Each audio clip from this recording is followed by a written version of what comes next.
오늘 우리에게 준 말씀은 골로새서 4장 10절에서 18절까지 말씀입니다.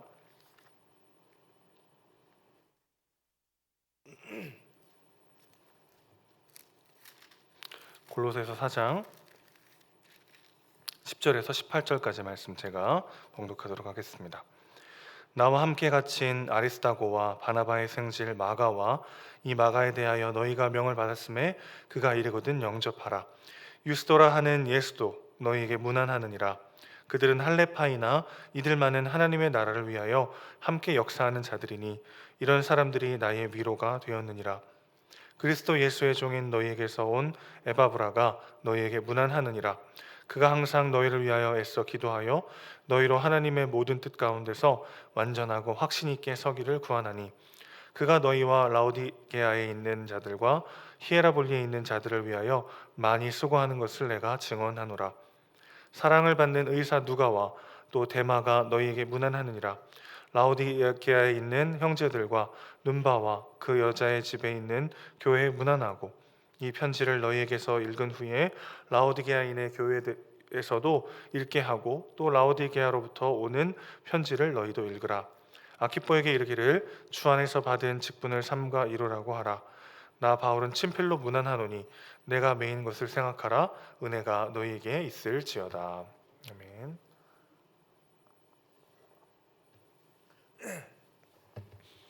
오늘 본문은 골로새서의 마지막 부분입니다. 바울 서신의 마지막이 보통 문안 인사와 함께 또 축복과 그리고 함께 동역했던 자들을 소개하는 방식으로 끝나곤 하는데요. 특별히 골로새서는 속칭 옥중 서신으로 불리는 책입니다. 학자들마다 언제 썼는지에 대한 주장은 차이가 좀 있습니다. 어떤 학자들은 가이사랴에서 썼다라고 보는 학자들도 있고 또 어떤 학자들은 로마로 수감되어서 가택 연금 가운데 썼다라고 보는 학자들도 있는데요. 공통적인 것은 바울이 3차 선교 여행을 다 마친 다음에 썼다라는 것입니다.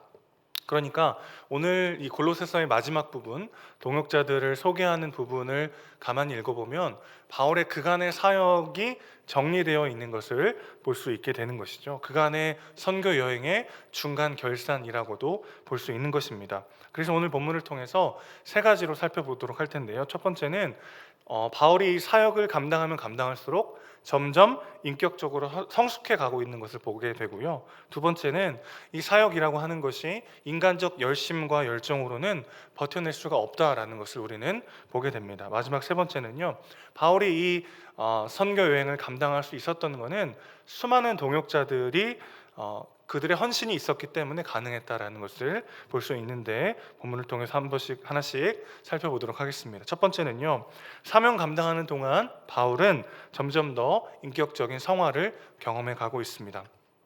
오늘 본문에 보면 마가가 등장하죠. 1차 선교 여행 때 도중에 돌아가 버려서 바울과 선교팀에 애를 먹였던 마가가 다시 등장합니다.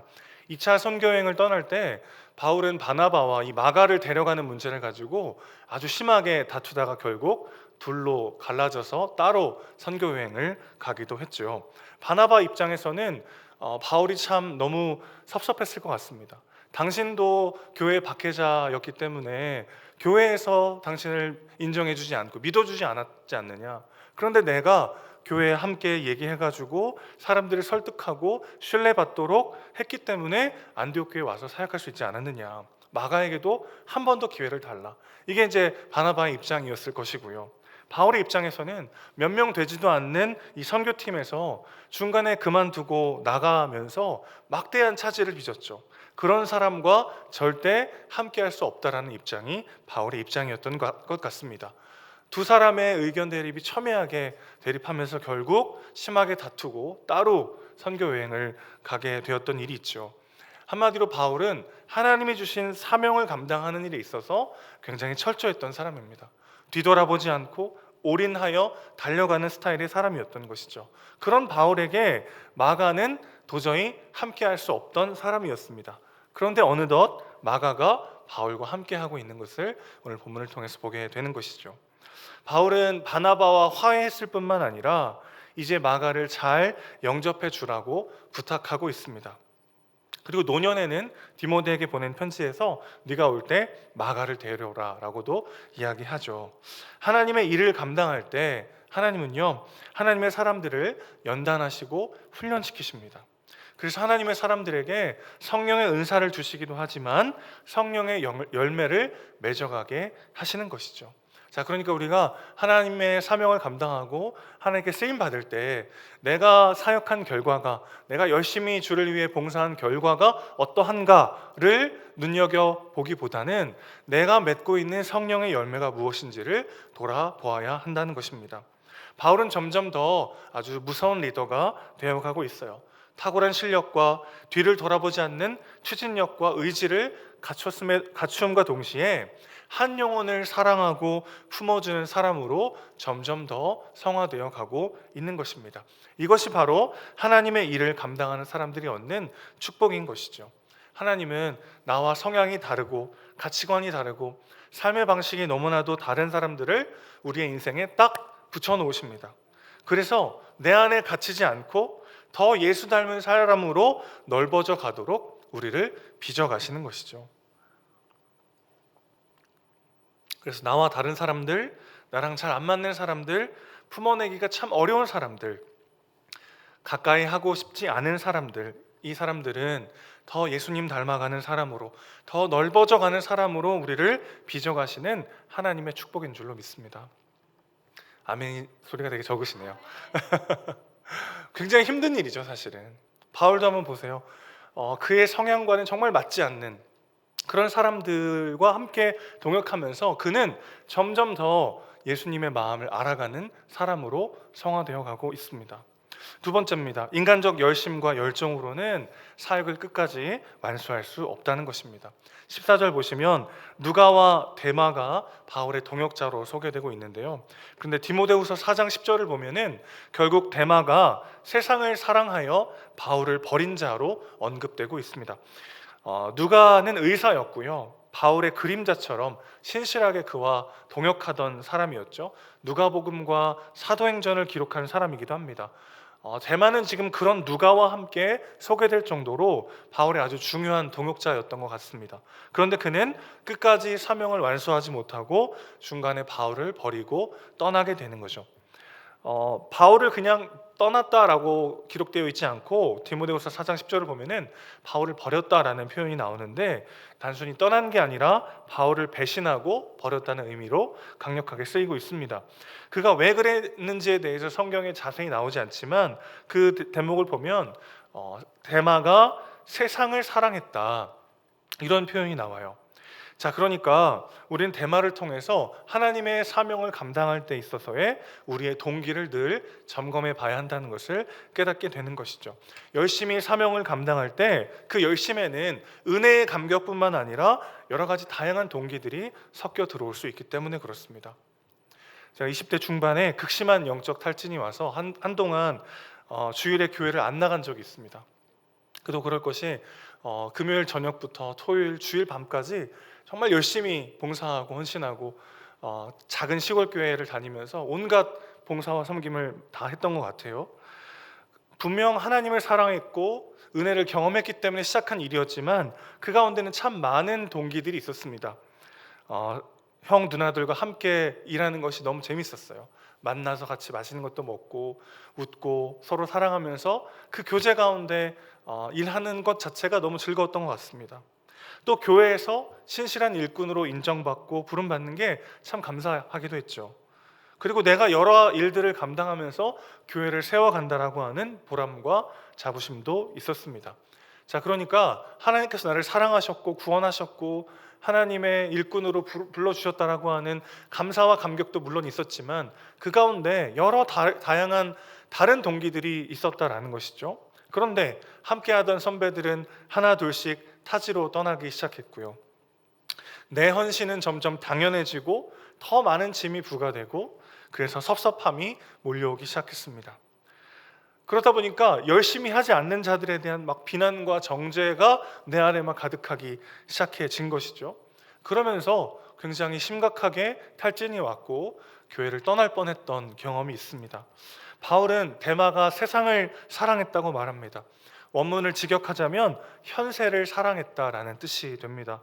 다시 오실 예수님과 이 땅에 임할 하나님 나라를 소망하면서 오늘을 살기보다는 눈앞의 세상적 즐거움과 유익에 마음을 빼앗겼다는 뜻이죠. 어떻게 이럴 수가 있을까요? 잘못된 동기로 열심을 내고 열정적으로 일할수록 자꾸만 본전의 생각이 나고 내가 받는 대가가 고작 이것이란 말인가 라는 생각이 들 수밖에 없는 것이죠. 그러면 현세의 즐거움과 쾌락, 물질적 풍요가 훨씬 더 큰 유혹으로 다가오게 되는 것입니다.